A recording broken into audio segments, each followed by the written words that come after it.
Hi, everybody. I'm blushing from that that introduction. That was incredibly warm and generous, and it's been good to get to spend some time with all of you already. I haven't been able to speak with everybody, but several of you I have. I'm glad I'm finally at the Fletcher Institute. I've been sort of following what's been going on from a distance for a few years, and so I'm really happy to be here. I'm also happy to get to share this presentation with Jim Greene, because I think the topics of backfire and security force divisions are just absolutely intermeshed with one another, and so I think these are going to fit well. We've got a little bit of a time challenge in that we're going to sort of cut our presentations in half, theoretically, well, and in practice as well. So I'm going to sort of throw these away and rely a little more heavily on my slides, but and I'm going to jump right into it. And the topic that we're addressing in this half of the presentation is backfire, and this is a concept that has had many names. Gene Sharp calls it political jiu-jitsu, Richard Gregg called it moral jiu-jitsu, Francisco calls it backlash, Les Kurtz, Les, who Jack mentioned a few minutes ago, and I have been calling it the paradox of repression. And Brian Martin, who's already gotten a few mentions over the past couple of days, and who, by the way, has a website that Hardy mentioned. And if you go to our Moodle site, there's a link to his website that I put up there so you can easily get to his published work on the topic. And he defines, oh, and by the way, I also added a very nice, concise paragraph from Gene Sharp that captures the whole topic in about 4 or 5 sentences. It's in the discussion area of the Moodle site.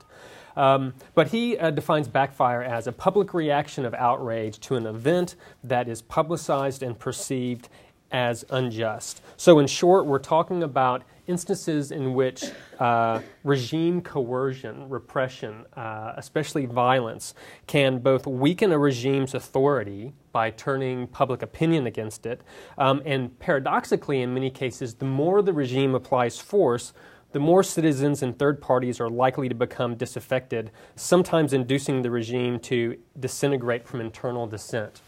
Now, I thought it was really interesting yesterday during Hardy's session, I think. If I step away from the mic, is that a bad idea? Will it? No, it's okay.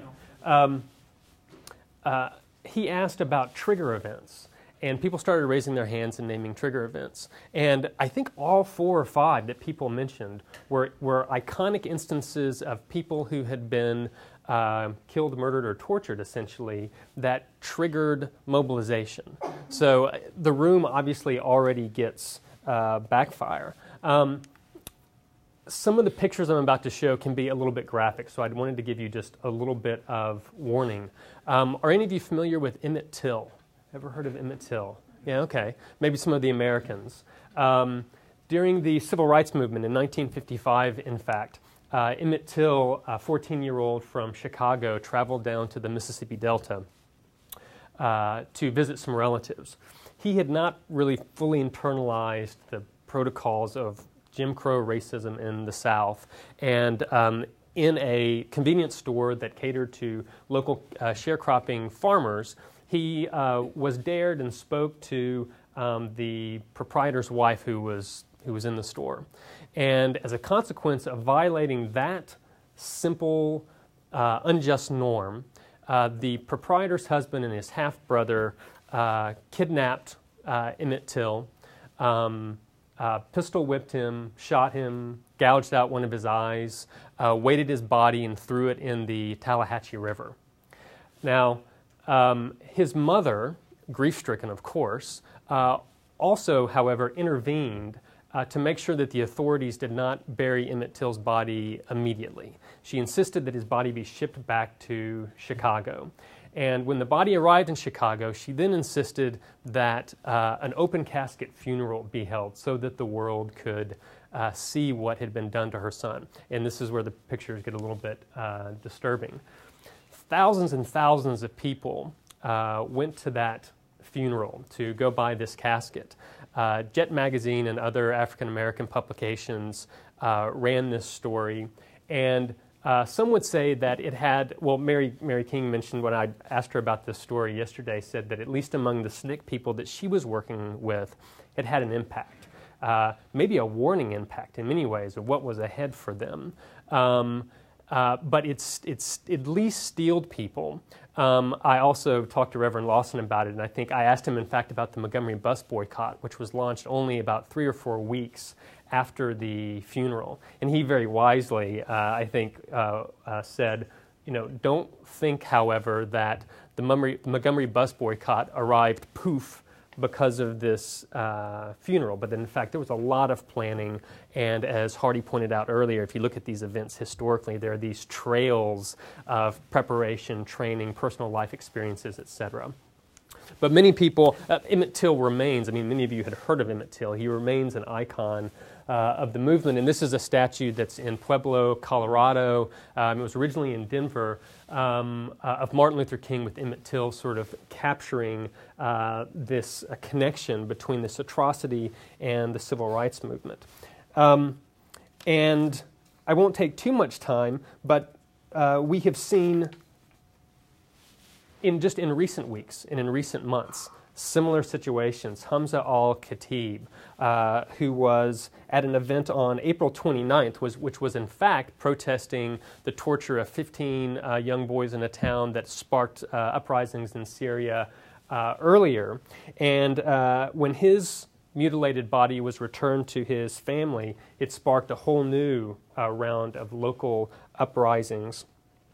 And it's believed that he was tortured by Air Force intelligence, burned with electrical shock devices, and was whipped with cables. He was shot through the arms, his neck was broken, and his penis cut off. And video of al-Khatib's body has galvanized protesters in Syria.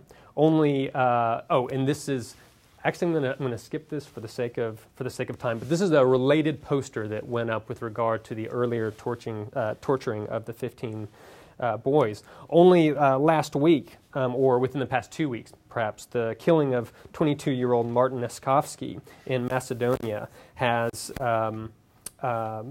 inspired protest against police brutality, not only for the brutality itself, but for the cover-up, for the silence of the police and refusing to respond to the allegations of the murder of Neskovsky.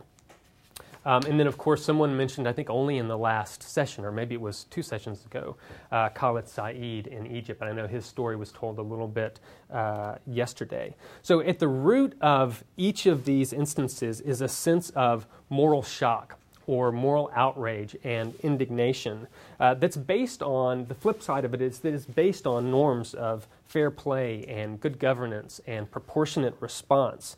And in each of these situations, in essence, what Gamson, a sociologist, calls an injustice frame gets created. And these are the most dramatic kind of instances that we've just been talking about. This is a short list, even, unfortunately, of types of repression. And if we had time, I was going to ask you to help me grow this a little bit.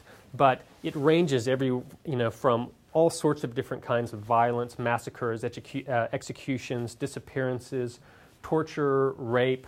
Gaddafi earned his place on the slide from recently, at least news reports, that he's been using rape systematically as a way to try and demobilize movements in Libya. But can also be, I don't want to say more subtle, but other types of repression like slander, harassment, censorship, can also invoke this backfire or backlash dynamic. So how does it work? As I just mentioned, it produces a sense of moral shock and can paradoxically then both empower movement by generating the kind of icons and martyrs that we were just discussing. It can increase the intensity of attachment to a movement among people who are already active. It can enhance recruitment among sympathetic publics. Some people who wouldn't have otherwise been involved can all of a sudden find themselves compelled, just on the basis of the injustice, to get involved. The case of the Peace People movement in Northern Ireland, a region I'm a little familiar with, comes to mind. And it can also induce third-party support. I mean, maybe the very fact that we're all standing here talking about this in the United States of America is an indication of that. Okay. It can also, however, weaken the regime simultaneously. As I mentioned earlier, it turns public opinion against the regime and therefore begins to undermine its legitimacy.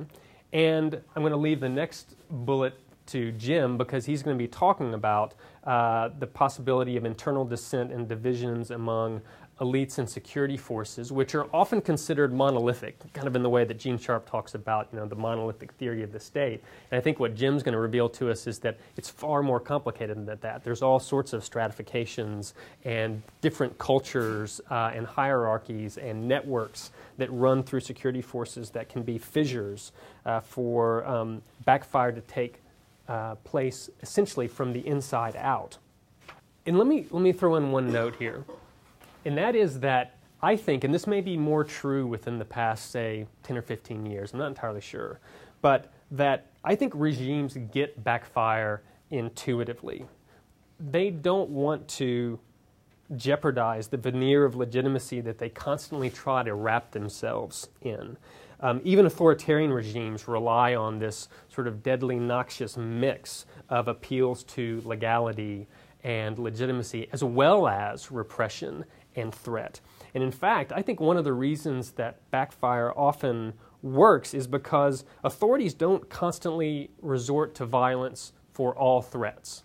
I think in many cases, especially when movements are embryonic, they want to think that they're going to go away, that they're going to disappear. They think it's just it's a small group of, it's a crazy minority, and they'll kind of disappear. And they don't want to spend resources on that. Meanwhile, the movement has some space, even if limited, to grow. And by the time the state figures out that, wait, this is a real threat, and decides we have to now resort to threat and violence, the kind of second tool in our toolbox behind the veneer of legality and legitimacy, by the time they get to that point, the movement has some momentum, and word of repression can spread through that movement. People, as they are outraged, as they are resisting or organizing with one another, can share that outrage, and it becomes a kind of, what's the word I'm looking for? Resonance room. At any rate, it can resonate among people, and there is some safety in numbers, some sense of solidarity that can be generated. Now, I was going to say a note about how there is very little consensus in the academic literature on the relationship between mobilization and repression. Sometimes it even looks like this oscillating wave, but I'm not going to get into all that except to say that these models tend to take a regime perspective. The general question is, what is optimal repression? How does a regime best leverage costs on a movement?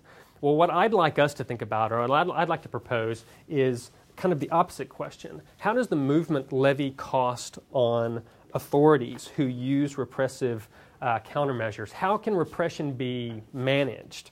And movements have an ability to raise the chances that repression will backfire. So therefore, one primary task of nonviolent resistors, I would argue, is to set the stage, so to speak, on which repression takes place. Now, Brian Martin says that there's two conditions for backfire.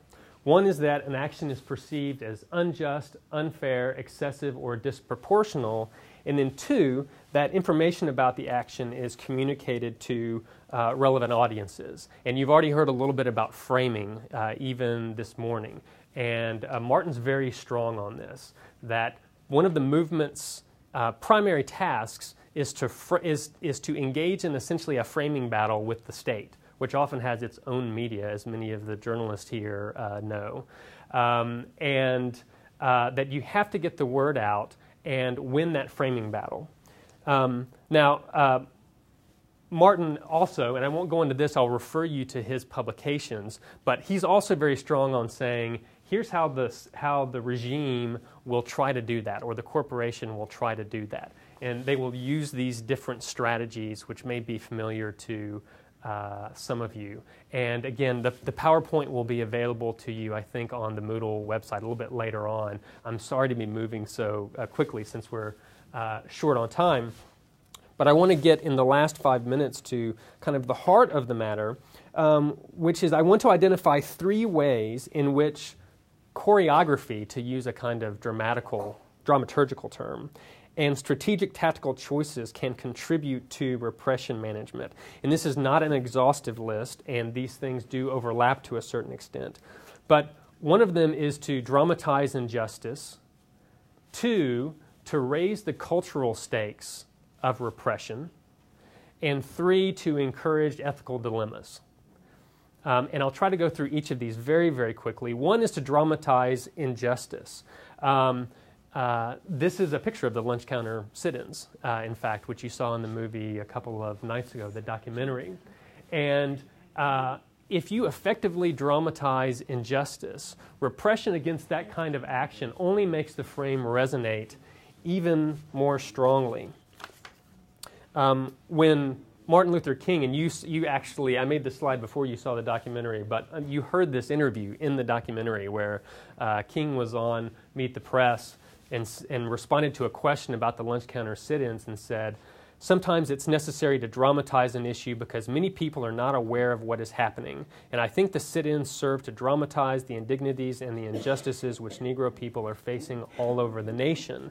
And Reverend Lawson spent a lot of time and energy trying to make sure that when those attacks happened, that not only the fact of sitting on the stool made the repression backfire, but the nonviolent discipline of the activist essentially helped to make sure that the violence that was perpetrated on them by these ruffians in the store backfired in the media and the press.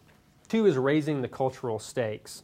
And one fundamental mobilization concern, the kind of thing that Hardy was talking about, in fact, is to draw on and help develop popular collective identities. It can be nationalism, and in fact, Mache is editing a book that you should all look for soon, coming out about the intersections of nationalism and nonviolent civil resistance. It may be religious identities, but in these kinds of cases, if you choreograph movements that symbolize these widely shared popular identities, attacking those events that symbolize those identities becomes an attack on everybody who subscribes to that identity. One of the ways of doing that is to preserve and appropriate histories of repression.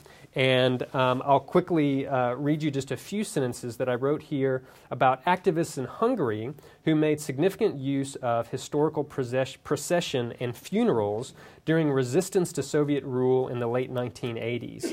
So on March 15th, 1989, 100,000 Hungarians participated in a Revolution Day march that passed 6 locations connected with the Democratic Hungarian Revolution of 1848, linking this contemporary movement with a widely shared nationalist history.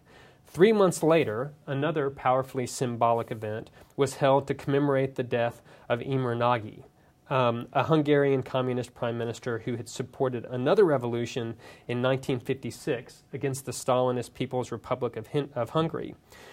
The 1956 revolution was brutally repressed by Soviet forces, but popular indignation remained suffused in popular memory and was then revived when Hungarian demonstrators commemorating Nagy's death were violently dispersed by police in 1988.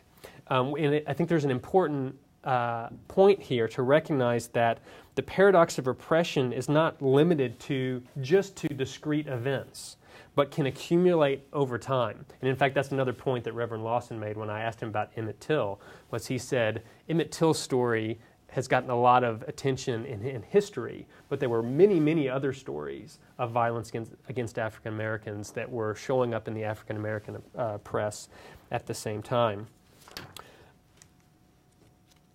Foregrounding people with special status. And by the way, this is The whole topic is kind of contentious, but this is also a contentious one. In some cases involving certain classes of people or individuals with special statuses can appropriate cultural values in much the same way as certain types of events. So here we see nuns being foregrounded in the people power revolution in the Philippines. The mothers of the Plaza de Mayo foregrounded their status as mothers, which one other point, and I'm out of time, but one other point I want to make is that technically backfire is about when repression happens, there ends up being this backfire, this loss of legitimacy and positive public opinion. I'd like to argue that another way of managing repression, however, is by playing on regimes' awareness of the paradox of repression as well. So, for example, in some situations, it may be more difficult for these security forces to, attack nuns, for example. I'd like to call that a kind of backfire in waiting or something, or latent backfire, that maybe never comes forth fully, but is nonetheless basically the same dynamic. The last thing that I'm going to say, because I need to hand over to Jim, is just the encouraging ethical or ideological dilemmas, is to test the ethical systems of both bystanding publics, people who are watching your movement, and in fact the security forces and police as well. One example that comes to mind, and actually I'll insert a different one. The story that Jim Lawson tells in the documentary that you saw about his friend who was tied to a tree and was being attacked, and he began to say the Lord's Prayer, maybe unintentionally, but created this debate among the people who were attacking him about whether you could really attack someone who was saying the Lord's Prayer, and that in fact sort of short-circuited this attack on him. I think there's ways that we can try and harness the same dynamic in much larger kinds of demonstrations, and I would throw this in about a moment of prayer in Egypt. But I'll just point you, and I'll put a link to this up on the Moodle site. There's an interesting documentary that can be watched online at either Al Jazeera or PBS Frontline about the revolution in Tahrir Square, and you can see this instant play out in video. And I'm simply going to stop and say, there are the 3 points: dramatize injustice, raise the cultural stakes, encourage ethical dilemmas, and be prepared. Take out some notes here. And I feel very privileged to have the chance to come up here to the Fletcher Summer Institute and speak with you all. I should put a little bit of a warning ahead of mine as well. You won't see graphic images, but what you will see may, in your head, have a strong dissonance with what Lee has just shown you, because I'm looking at it from the other point of view. And it's a point of view that's important for you to understand. And I think it's important for you to understand that the vast majority of people within the security system find find injustice to be abhorrent. However, they also have another frame of their profession and of their co-opting into the system, and of the internal repression within their systems, which defines their responses and their ability to act either as agents of the regime, of agents of the movement, or the vast majority in the middle trying to figure out what they can do to just get by. I'm going to start very quickly here with the most important thing. That's Sandy on the left, Lisa on the right. He's just gotten done with dancing for about an hour. He's almost 4 years old there. With an 8-year-old at a festival in Kiev, and she's about to go out and try to emulate him. This is all about them and all of the kids like them being able to grow up in a free society. Right? I mean, it is for me at least. And so that ex-diplomats or recovering diplomats like me can get to live like this, at least when we visit friends in San Francisco. Now, these are some of the people I worked with. when I was in Kiev. And they share the same values. And they have the same goals. They want the same things. They have day jobs. They have common humanity. And this is the key as you're looking to see how to frame issues, how to use either backfire or you might call it deterrence of the potential of backfire. Backfire as a deterrent method. Common humanity, true common humanity is your biggest tool. These colleagues I worked with have day jobs. The quote at the beginning, the very beginning, the police are with the people, but the army and the people are one, comes from a general who I worked very closely with. My office was just down the hallway from his. And he told me that proudly shortly after the army refused to move during the Orange Revolution. That's his day job. That's what I did for 12 years. Well, not too much on ships. I was in aviation, but close enough. And some people have this job. Gentleman I worked with by the name of General Popkov had that job. In fact, he may be the only person I ever know who actually likes this part of that job. He's the man who gave the order on the 28th of November 2004 for 15,000 troops to arm, mobilize, and move against the Orange Revolution. Sorry, he's kind of a bastard. And I didn't like working with him. But the people who worked for him also convoyed prisoners and hazardous materials. They were the SWAT teams for hostage rescue. They did counterterrorism. They protected dignitaries. They didn't like this job very much. Okay? Most of them didn't. So that's kind of the cast of characters. And Lee's talked about backfire, and particularly about the effect on society. One of the things I'd like to focus on is the effect of backfire on the security and defense institutions and the differentiation within that, because there are differences. There are commonalities and there are differences. And knowing them will help you figure out how to frame things in ways which will take advantage of those differences and those internal tensions. Understanding their identities, helping to shape them, helping to convert them to actions that are beneficial to the movement. Everyone in those pictures, we talked about collective identities and ethos, believes they have a positive collective identity and ethos. Nobody goes through basic training to be a policeman or an army officer and learns how to torture, learns how to take bribes, right? Learns how to lie on their reports. They discover that when they get out into the real world. And there is an ethical dissonance, even in the United States Armed Forces, where fortunately we don't do the three things that I mentioned earlier. We do very little of the lying on reports. But there are always people who will. But in some places it's endemic and it's unpunished. There is this dissonance between the ethics and the reality, which is important to understand. What is the basis of the collective identity and ethos of the institutions we're talking about? Is their job. The expert use of controlled violence. That's their job. Okay? They believe that their purpose is defending and protecting.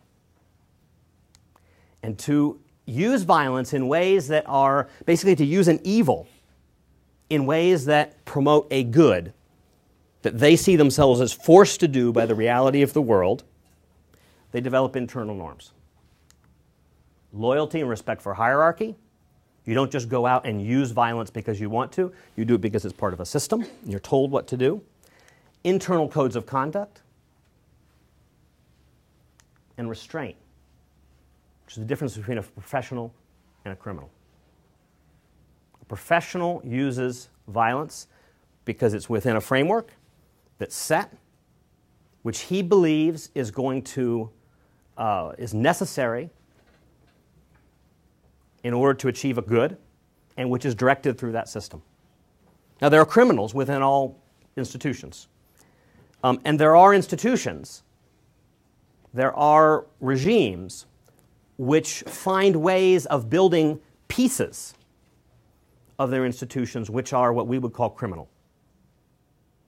But you should also understand that these tend to be very small, because the numbers of people that you can get to use controlled violence as a known evil and still do it in a controlled way are very few.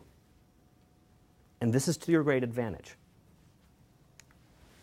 So, differentiation. I was telling you a little bit about what was common between institutions. You may see a little bit of bias here. I served in the armed forces.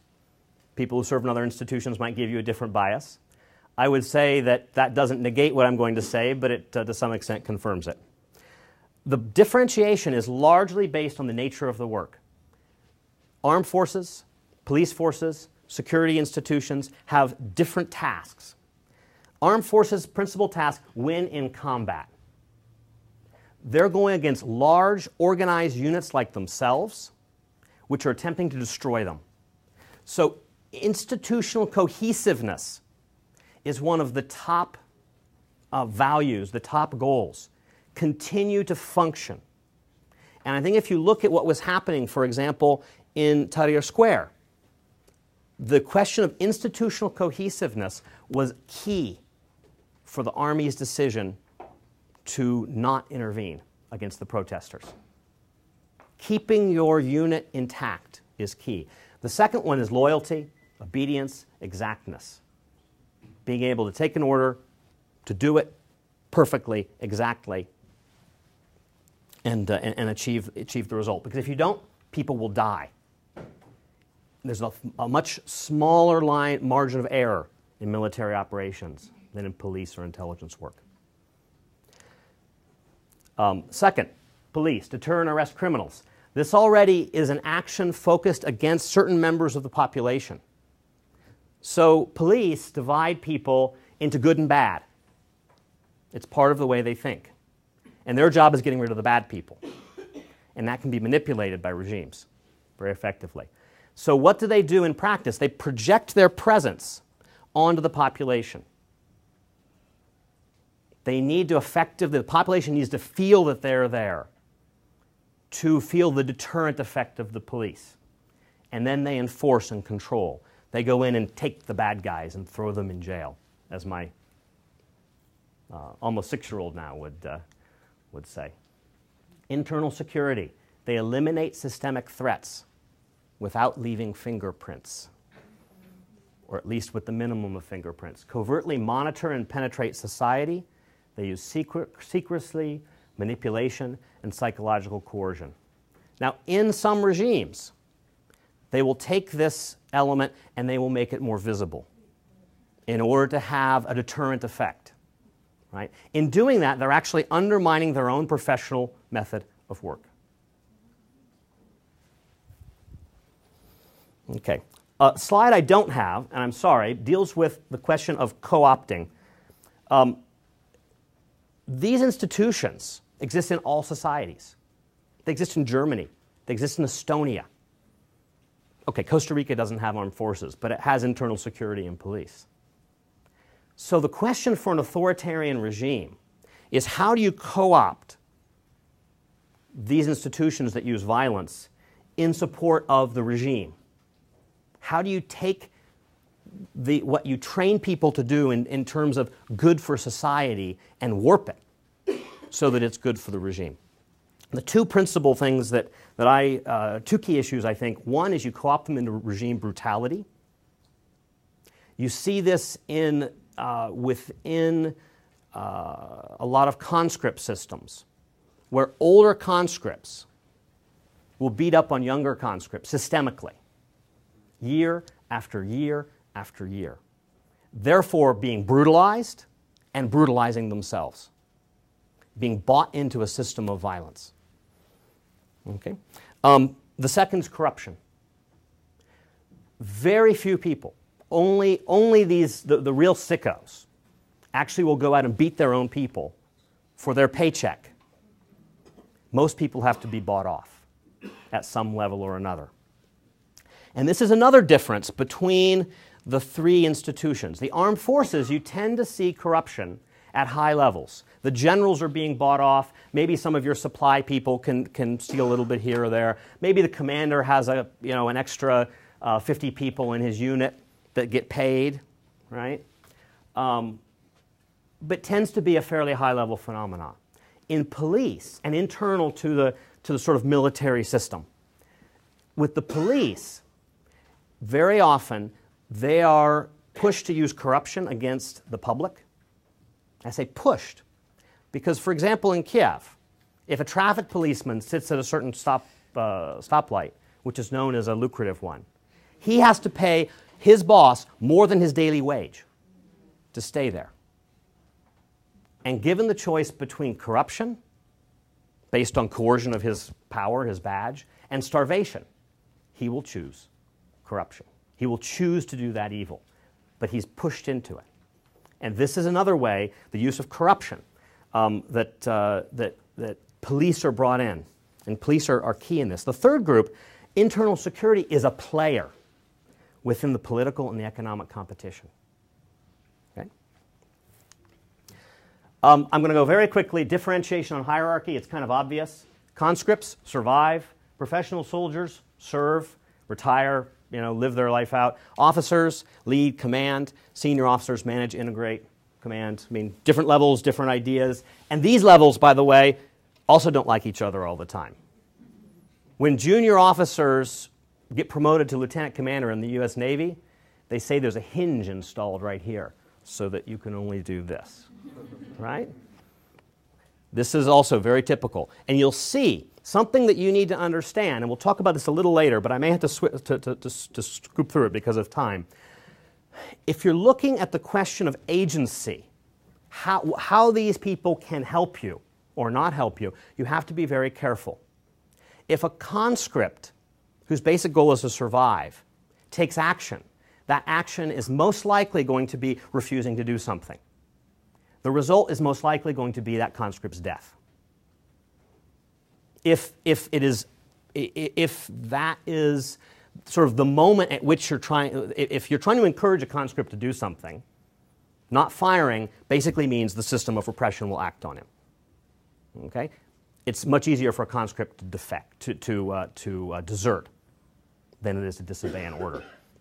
If you're talking about professional soldiers and police, this is a level in which they tend to very much buy into the framework of the institution. Very hard to get them to do things against their professional norms. Officers, depends.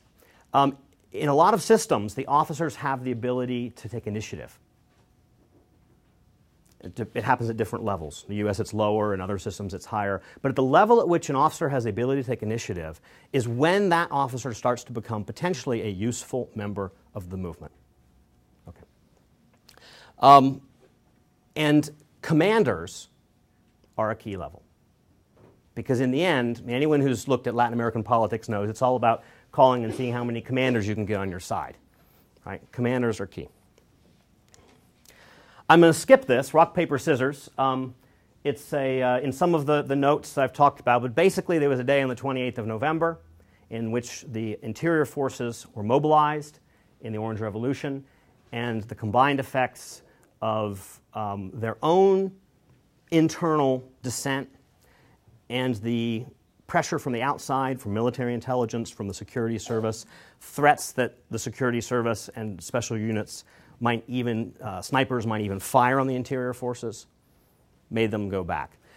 There's some things in the literature online. I put a couple articles on. Each of those, of course, has the particular point of view of someone. Success is 1,000 fathers, and everyone feels their own contribution most greatly. I would say that none of those are wrong, but none of them are as strong as they're seen. But this wasn't the only event. Prior to the stolen election, the second round, the SBU, after the first round was stolen, the security service, members within it, released recordings of the regime conspiring over cell phone, blatantly, to set election standards, to set the vote counts. On the 22nd, a friend of mine, gent who was very strongly involved in NATO, and had a strong sense of his He was the commander of the Praetorian Guard unit. When the defense minister said, the army will remain neutral, but Mr. Yanukovych, the government candidate, won the election and gave orders for the army to move, he was one of the ones to receive it first. And he went nowhere. And when he went nowhere, no one else went anywhere. So 2 days later, the defense minister, who had a family relationship with the president, said the army will remain neutral, period. And then on the 25th and 26th, and you'll probably, you may have seen pictures in the Orange Revolution of protesters with their arms linked. I have one in here. We'll have to go through it. Facing away from the police, because there was an effort to make a provocation. They put young female police cadets in the front row, right up in the front rows here, and people were going to come and attack those young ladies, be filmed, and you would have backfire, but the other way around, right? How can these horrible protesters attack our young ladies serving in the militia? A friend of mine was within the central command and control in the security system, knew this was going to happen, tried to get in touch through a very good friend of mine with the leaders of the Orange Revolution, was turned down, went down there himself with some friends and worked with the block captains to put that in place. So remember that a movement isn't just a hierarchical system, and the people who may symbolize it may not necessarily always act in the best way. Basically what I saw is lots of people acting in support of their conscience to do what needed to be done for their beliefs. Mapping security institutions, level institutions, who's co-opted, who's not, who works on whom, pretty straightforward. A few questions. I'll put these out afterwards so that you can see. Things like, what are the ethos? How's it formed? What are their external influences? External influences are important in terms of professional. Are there international influences? The US military in Egypt, NATO in Ukraine. Are there societal influences? Family. That officer who worked within the system had a daughter on the square, and he was with her every night. And his boss said, I want everyone here during the day, but I'm not going to ask you where you were last night. There were a lot of tired people working in the central apparatus of the Security Council those days. Relationship with the regime and how cooperation is induced, ideology, identity, corruption. How do these groups perceive each other? Instruments of internal compulsion, coercion. Is it a peer system or external control? Level and means of corruption and potential for independent action. Talked on those things before.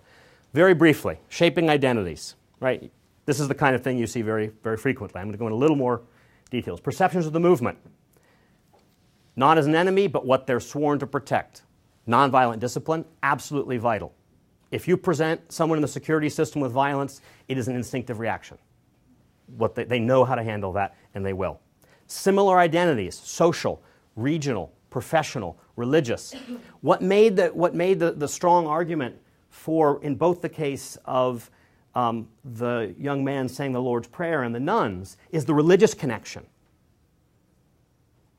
with the identity of the same people. It's not just that, oh goodness, if I beat up a nun, that's really going to be a problem. It's a serious moral dilemma, that these are people who represent a good to you. Respect of the service and the people in the institutions. Differentiating between the ugliness that's happening in the regime and those people who actually serve honorably or wish to serve honorably. And mainstream cultural values and identities. Most people in the system are pretty conservative. And if you try to convince them of things which their system isn't ready for, then they're not going to listen to you very much. Just realities. Concern with their interests, conditions of service, mothers of soldiers, very powerful institution in the former Soviet Union. Their budgets, their social status. Some of the kinds of pictures you've seen. This is, you can see Yulia Tymoshenko there with one of the special forces. Those kinds of pictures, very powerful images coming out. This says don't shoot, by the way, on the poster there. I'm sorry, I probably should know how to do this up on the... You can see here, not so well, and they're closer to the linked arms. Okay, perceptions of the regime, that they lack the core values of the security forces. They're disloyal, they're deceptive, disrespectful, cowardly, that they're alien socially or ethnically, that they're criminal. Candidate Yanukovych's 2 terms in jail were a powerful force in getting many members of the security system to not support him. Gamal Mubarak, also not seen as someone who is part of that system. Just a clarifying question. Are you saying that these exist among the services, but they're not public, or are you saying these are things that a movement should stress and convince people of? These are things that may, I mean, you aren't going to take non-reality and make it reality. Right. But if you have a presidential candidate who sat in jail twice, to use the example of my friend, whose father and grandfather were both policemen killed in the line of duty, he actually resigned when President Yanukovych, who now won a free and fair election, that's another story, came to power. I will not serve in the forces with him as my commander-in-chief. Right? Powerful kinds of senses. And the system, the regime, is alien to the ethos of the forces. Okay? Foreign influence. And then divergent interests. Favoritism between police and armed forces is frequent. Corruption. Damaging the actual internal, people who've given their life for an institution and see it being ripped apart by corruption have to find a way to deal with that. Some of them compromise, some of them live with it, some of them hate it. Okay? This is just some examples. This says Ukraine's not a prison. Picture of these are all the foreign leaders that were supporting Mr. Yanukovych at that time in 2004, and with various quotes about how good he is. And then finally, perceptions of themselves, that they're sworn to a higher calling, they're protectors of the country and the people, not the regime, that they're citizens. One of the powerful images that I have from Ukraine is the term gromadyanskaya pozitsaya, a civic position, a civic view, that members of the security system have the right to be a citizen with their own view, that they have a right to take a position on that, off duty, and potentially as part of a movement.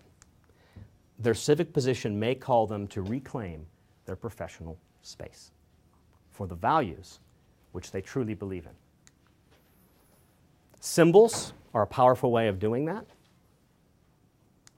A couple final thoughts, and I'm just going to leave these hanging.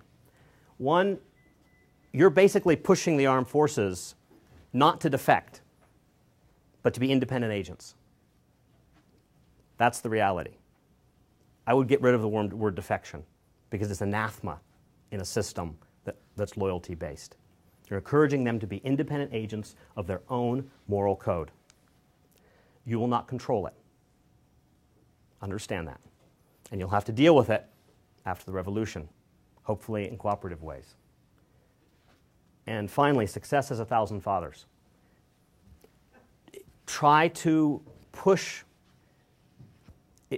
encouraging action, supporting action, and being ready when those spontaneous moments come. Being ready to jump in and say, okay, I'm gonna at least give this guy who's telling me there's going to be a provocation tonight, instead of telling him to get out of here and he's an agent of the police, I'll at least give him a hearing and we'll take some kind of preventative action. Okay? So, choice is yours.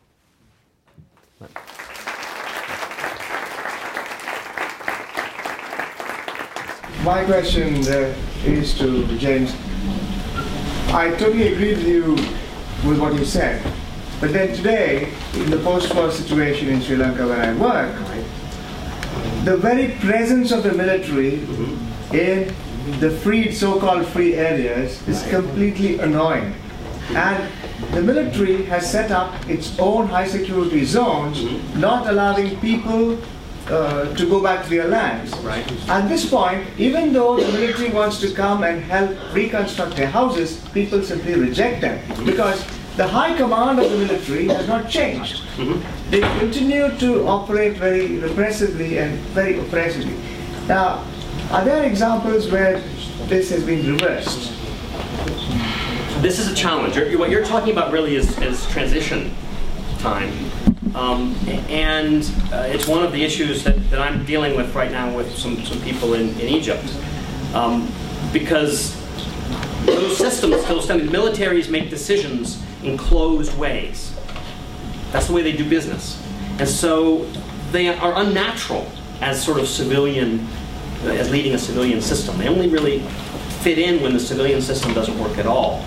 Right? So how you actually develop, I think that one of the challenges for movements is how you, on the one hand, develop a dialogue with those people you need to have a dialogue with, but on the other hand, have instruments of pressure.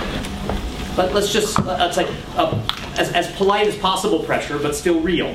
You know, a civic fist in a velvet glove, so that there are ways, and not necessarily they always have to be taken to the level of protest, but ways that information can be provided through civic channels that sort of force people or bring people to make the right decisions at a senior level. You'd have to know more detail, but I suspect there's a huge disconnect in understanding even between the top and the middle, and all sorts of filters going on. And how you work in that situation is a little bit different than how you would work in a situation where the army is, you know, under control of the dictators. The reality is that civic movements and armed forces have different methods, methodologies, ethos in a lot of ways. It's a challenge. Okay, demand decision, we're going to go to 10-0. Okay. Okay. Okay. My question is it possible for nonviolent movements to maintain nonviolent when they are like when the government that they are protesting against subject them to gunfire on sustainable period of time? Why don't we take a, we said we were going to take a couple, that's probably a good way to do it.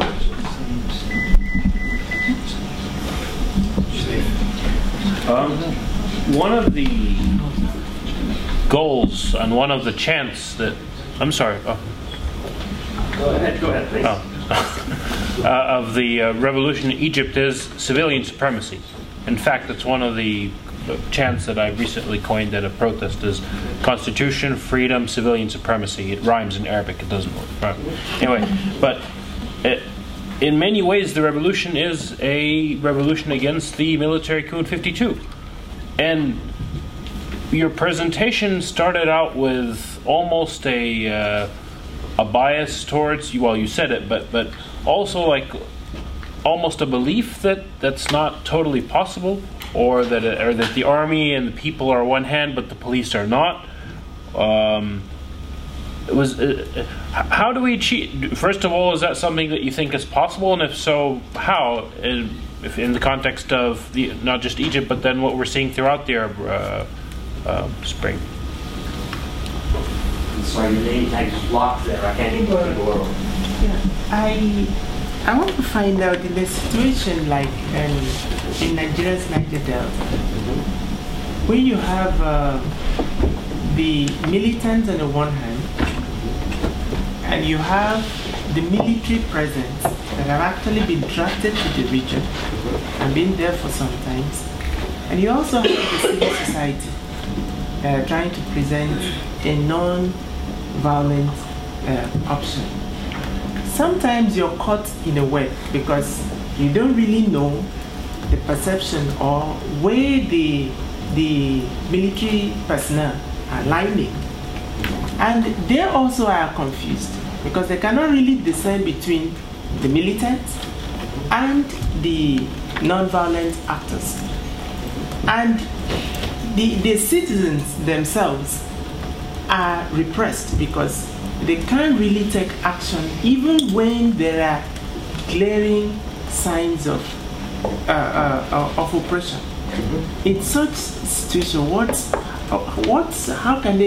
how can civil society, what can they do? Because what you're presenting here looks like an ideal situation of what the military, the police, and how they actually are supposed to be.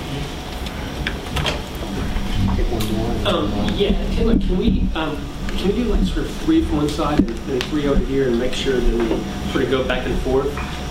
Why don't we do one more over here, Sarah, and then we'll go over here, and that's one next to Vaughn. This is a sort of related question. Sorry, this is a sort of related question to all the other questions here. When police or law enforcement agencies have the protection of the law to commit crimes and human rights violations and not be prosecuted for that, like we have in our laws in Bangladesh, in our criminal procedure laws, how do you convince policemen to think like a civilian, to be humane, to protect and to serve, when they know that they can commit the crime and get away with it? So let's try and answer those questions. And I'll just throw in 2 cents worth on your question, because you raise a really important question about situations where there is less integration between civil society and police and security forces. And it's a really difficult challenge. I think, I guess I would, and it's going to vary from situation to situation, but I would encourage us to try and think about, in other words, even when soldiers are drafted in from a totally different region, we have to figure out how to transcend that space. Who are these soldiers? Do they have families? Are they embedded in any kind of economic networks? Do they have any cultural or religious or ethical norms that can be tapped into? I think the answer to all of those is yes, but it's made much more difficult by the lack of connection with those forces that are drafted in. That's not an easy proposition, by the way, but I think it's something that we have to spend some time working on. There was a second thought I had, and it's just escaped me. Was to say in response to your question, Sarah, that in most conflict where power is in contention, we're talking about carrots and sticks, probably. I think a lot of what Jim has presented is really important, that, police and security forces are people too, and they have their own cultures and they have their own norms, and sometimes those get significantly corrupted. Sometimes they can actually be the kind of norms that you want in your civil society. But we also know of revolutions where it hasn't just been about transition, it has been about sort of wholesale political change, including new security forces, new command, et cetera, sometimes with prosecutions and human rights indictments and that sort of thing. And so I think that it's probably often needs to be, you have to think about what, you have to use every bit of leverage, whether it is transitional or whether it is legalistic, that you can find in your toolbox, I think. I don't know, you were shaking your head. You want to respond? Well, it's just something, in 2004, I come from Bangladesh, and in 2004 the government created what is called the Rapid Action Battalion, which is a mixture of armed people from the army, from the navy, and from the police force. They have also amended the laws that govern them to ensure that they can do a lot of acts with impunity and they cannot be persecuted. On top of that, if any normal civilian wants to file a case against a policeman for doing a criminal act, such as a hurt or a grievous hurt or for acts amounting to torture, he needs the sanction or the permission of the government to sue that police officer. So the laws are becoming more and more repressive. The police, the armed forces, security agencies, they know they can get away with a lot of things. And which is why so many non-violent movements in Bangladesh escalate to violent movements. They can't sustain as being non-violent.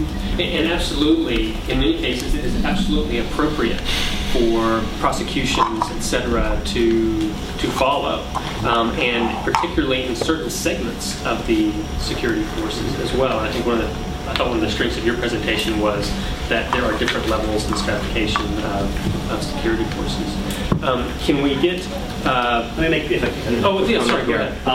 I have. First of all, on the question of rule of law, I think we overplay the term rule of law because law is malleable.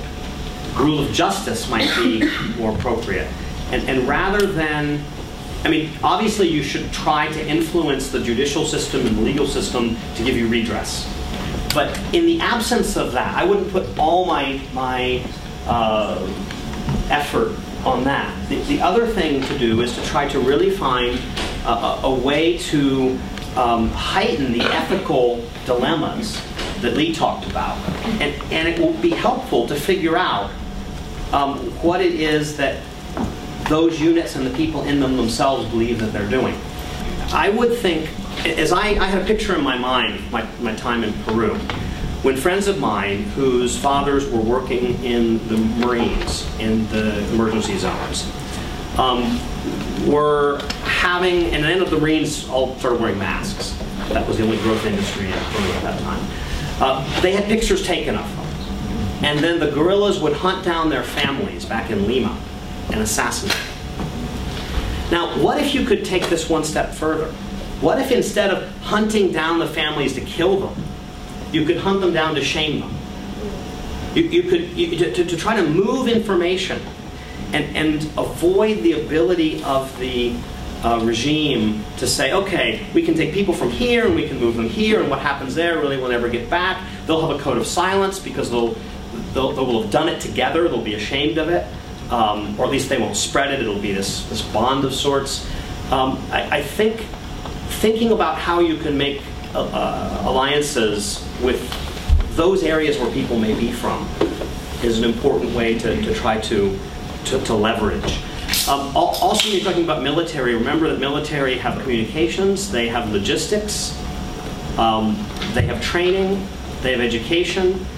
When one armed forces attacks another, it doesn't go and try to attack the soldiers, it tries to attack the logistics.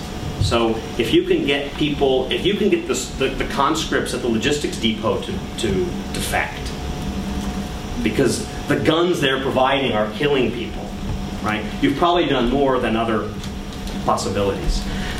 Sharif, regarding civilian supremacy, I agree. That's the goal.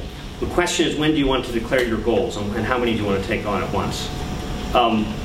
If you can get the armed forces to cooperate in dismantling internal security at this point. Can you explain that? Okay, the armed forces in Egypt right now has supreme executive authority. They are committed politically to a transition. There are probably many elements within them that don't want that transition. I would second that, but anyway. Yeah. Well, politically, they have committed themselves politically to a transition. Whether they believe in it or not is another thing, but at least they're on record as having said that there's a transition going. Certainly there are elements within it that don't believe in it, right? Who don't want the transition, who are afraid of what it brings for them, their institutions, etc. Being aware of that balance inside the armed forces and inside the decision-making apparatus is important. If you were to come and say, the most important thing in the new Egypt is that the military budget is going to have full transparency and be approved by Parliament every year, if that was your principal position now, you're probably wasting political capital. Rather than saying the principal thing that we need right now is public security, reform of police forces, and a internal security which is not repressive, right? And given that militaries often don't like the internal security people because they kind of, particularly the paramilitaries, they dress up like they're military, they pretend like they're military, and then they go beat people. You know, they give us all a bad name. You know, leverage really one side to the other. That's more. Okay, and I'd like to just throw in real quickly, just to echo Kurt's comment earlier in his presentation, especially with regard to Sarah, is to say that as an educator, I don't feel like I can speak to your particular situation or anybody's particular situation, especially not being an expert in your regions. And so I want to caveat that. I think I just want to present some theoretical thoughts about the way in which, for example, the regimes or corporations or whatever with which movements are contending use coercion, often violent coercion. And one of the best tools that they've got is co-optation as well. What we're talking about here is nonviolent coercion and also co-optation. So we're just trying to turn the model upside down in a sense. So anyhow. Probably the final question. Okay. Go for it. Yeah, that's what I was trying to say, that I think people are assuming that your presentation is like a hard and fast rules, but everyone's situation, their different nationalities is very relative. So your thing is more of a framework than anything else. Right. Yeah, and in your presentation, I think, I mean, you didn't bring out the fact that backfire depends on the existence of effective communication networks within nations, where it can actually, the injustice, the notion of injustice can actually be spread amongst the masses. And I don't think that was in the presentation. Well, I sort of left that to Brian Martin. All right. And I invite you to please go look at his work, because he's quite strong on that. Yeah. And backfire can also occur without the state's action. I mean, by something like hunger strikes, like what Bobby Sands did in Ireland, or something like self-immolation, you can have a kind of a backfire type effect, where you kind of highlight the state's repression on the masses without them actually acting on the masses. Right, so that sounds very like King's quote, where he says you have to dramatize the injustice. And we don't have time to sort of have a much longer debate about the old chestnut debate over, inviting repression or setting up for repression, which is a whole other debate. We don't have time for that. So thank you all for being here.